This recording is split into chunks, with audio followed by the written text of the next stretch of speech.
Grant airport से air connectivity योजना के तहत आज से 3 बड़े शहर अयोध्या, वाराणसी और अमृतसर के लिए नियमित फ्लाइट सेवा शुरू हो गई है, जिसका शुभारंभ सीएम पुष्कर सिंह धामी ने किया है। इसके तहत देवभूमि से अयोध्या धाम के दर्शन हवाई सेवा से सिर्फ 2000 रुपये में होंगे। ये छूट टिकट पर 20 मार्च तक रहेगी। इसके अलावा पंतनगर, वाराणसी और अमृतसर के लिए भी आज और कल के लिए 2000 रुपये किराया रहेगा, जबकि नियमित उड़ान पर पूरा किराया लिया जाएगा।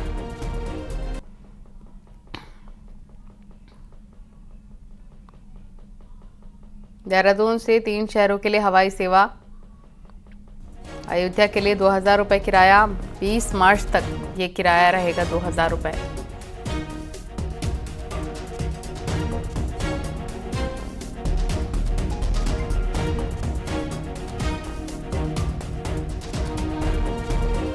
हमने हेली सेवा भी पिछले दिनों प्रारंभ की है। पिथौरागढ़ से देहरादून और देहरादून से पिथौरागढ़ की फ़्लाइट पहले ही शुरू हो गई है। हेली सेवा हल्द्वानी से चंपावत, मुनस्यारी और पिथौरागढ़ के लिए प्रारंभ पहले हो चुकी है। आज बड़ा शुभ दिन है कि आज यहाँ से अयोध्या के लिए, बनारस के लिए, अमृतसर के लिए, पंतनगर के लिए देहरादून से हवाई सेवा प्रारंभ हो रही है। मैं एयरलाइंस के द्वारा मैं उनको भी शुभकामनाएं देता हूं और हमारे प्रधानमंत्री आदरणीय नरेंद्र मोदी जी का धन्यवाद करता हूं कि उनके नेतृत्व में, उनके कालखंड में उत्तराखंड के अंदर हवाई सेवाओं के क्षेत्र में भी अभूतपूर्व रूप से बढ़ोतरी हुई है। अभूतपूर्व रूप से हमको सेवाएं उत्तराखंड राज्य को और उत्तराखंड राज्य आने वाले लोगों को प्राप्त हुई हैं और अन्य विकास के काम भी हुए हैं। मैं उनका एक बार फिर से उत्तराखंड की देवतुल्य जनता की ओर से धन्यवाद करता हूं। विदेश में रह रहे प्रवासी उत्तराखंडियों के लिए उत्तराखंड के लिए राज्य सरकार प्रवासी उत्तराखंड बोर्ड बनाने जा रही है। ये बात मुख्यमंत्री पुष्कर सिंह धामी ने मंगलवार को प्रवासी उत्तराखंड वासियों के साथ वर्चुअल बातचीत के दौरान कही। मुख्यमंत्री ने विदेश में रह रहे उत्तराखंडियों का आह्वान किया कि वो अपनी मातृभूमि के एक गाँव को गोद ले।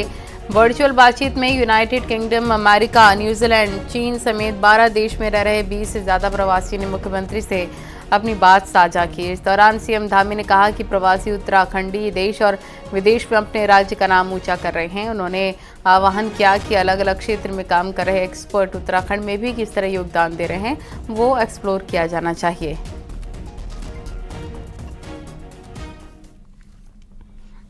देहरादून नगर निगम में कल विधायक महेश जीना और म्युनिसिपल कमिश्नर गौरव कुमार के बीच विवाद हुआ था, जिस पर अब सीएम पुष्कर सिंह धामी ने जांच के आदेश दिए हैं। गढ़वाल कमिश्नर पूरे मामले की जांच करेंगे और 15 दिन के अंदर जांच की रिपोर्ट सीएम धामी को देंगे। दरअसल कल विधायक का एक वीडियो वायरल हुआ था। इसमें वो नगर पालिका आयुक्त को धमकाते दिख रहे थे। बताया जा रहा है कि वीडियो देहरादून के नगर निगम दफ्तर का है। इसमें ठेके की फाइल को लेकर बहस हुई थी।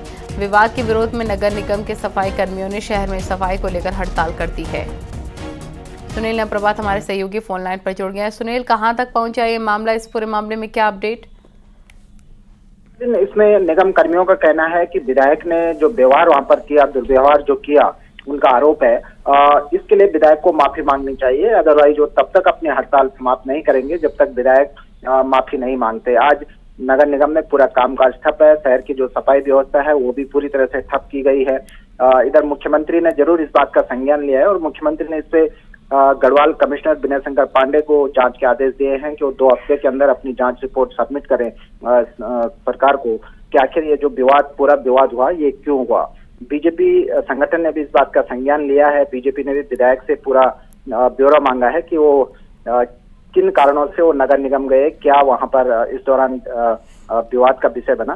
तो इस पूरे मामले को लेकर अब सियासत भी होने लगी है। कांग्रेस भी हमलावर है। कांग्रेस का कहना है कि बीजेपी के जो विधायक हैं वो सत्ता की दबंगई दिखा रहे हैं, तो वहीं दूसरी ओर विधायक का कहना है कि ये जो नगर निगम है वहां पर खुले तौर पर भ्रष्टाचार हो रहा है। और जब वो वहां पर पहुंचे, उन्होंने फाइल दिखाने की बात की तो उनको फाइल नहीं दिखाई गई, उनके साथ अभद्र व्यवहार किया गया।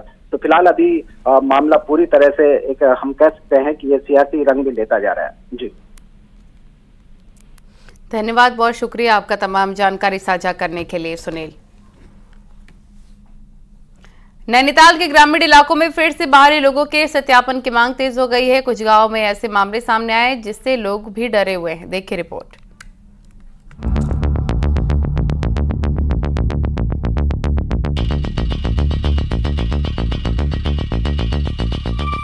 बगल के तोला गांव से लड़की भगाने के मामले के बाद एक बार फिर से ग्रामीण इलाकों की सुरक्षा के सवाल उठ खड़े हुए हैं। गांव के लोगों का कहना है कि गांव में मुर्गी बेचने, कबाड़ लेने और सामान बेचने के बहाने बाहर से लोग आ रहे हैं और गांव में पैठ बना रहे हैं, जिसके बाद वो गांव में गलत काम को अंजाम दे रहे हैं, जिससे अब गांव के लोगों को भी असुरक्षा का डर है।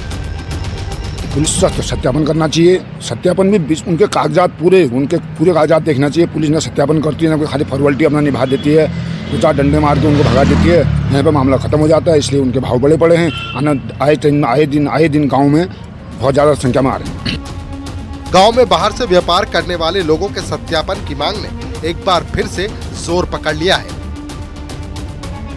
वहीं कई बार गांव से लड़कियों के गायब होने तक की घटनाएं सामने आती हैं, जिसके बाद ग्रामीण इलाकों के लोग भी खौफ में हैं। हालांकि प्रशासन कार्रवाई की बात कर रहा है। जितने भी जो भी मिस्त्री और जो भी गांव-गांव में फेरी वाले जो भी इस प्रकार से जो कभी घूमते फिरते आते हैं, इनका भी प्रश्न कराया जाएगा कि यदि कोई व्यक्ति इस प्रकार की जो फर्जी आईडी या बिना किसी गलत तरीके से वहाँ पर नैतिक तौर से रह रहा है, प्रवेश करके कुछ गलत काम करने की कोशिश करेगा तो फिर उसके फिर नियमानुसार भी हम लोग कार्रवाई करेंगे। बाहर से आने वाले लोगों को लेकर गांव वालों की चिंता जायज है। ऐसे में प्रशासन को बाहरी लोगों के वेरिफिकेशन को लेकर सख्त कदम उठाने होंगे ताकि गांव के लोग बिना डर के रह सकें। न्यूज़ 18 के लिए नैनीताल से वीरेंद्र बिष्ट की रिपोर्ट।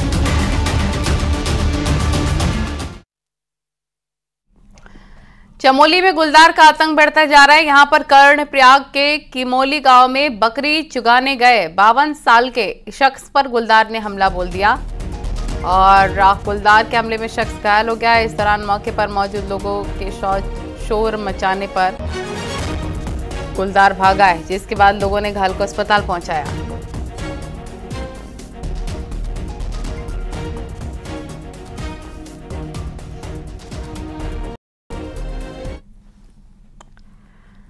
और काशीपुर के गिरीताल रोड पर सड़क हादसा हुआ। इसमें बाइक सवार घायल हुआ है, वहीं घायल को अस्पताल पहुंचाया गया जहां उसका इलाज चल रहा है। हादसे का वीडियो भी सामने आया है। इसमें एक कार स्पीड ब्रेकर को पार कर रही है, तभी पीछे से आ रही बाइक कार से टक्कर हो जाती है और बाइक सवार घायल हो जाता है।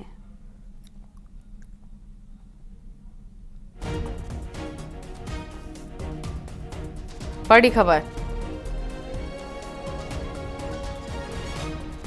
ये देख सकते हैं आप कैसे टक्कर पीछे से लगी, उसके बाद शख्स सीधा जमीन पर।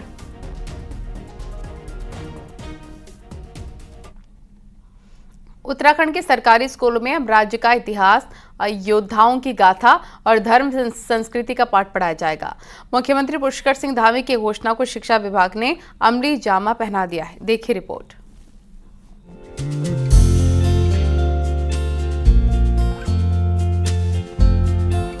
मुख्यमंत्री पुष्कर सिंह धामी ने राज्य स्थापना के दिन उत्तराखंड के इतिहास और राज्य आंदोलनकारियों की गाथाएं स्कूल सिलेबस का हिस्सा बनाने की घोषणा की थी।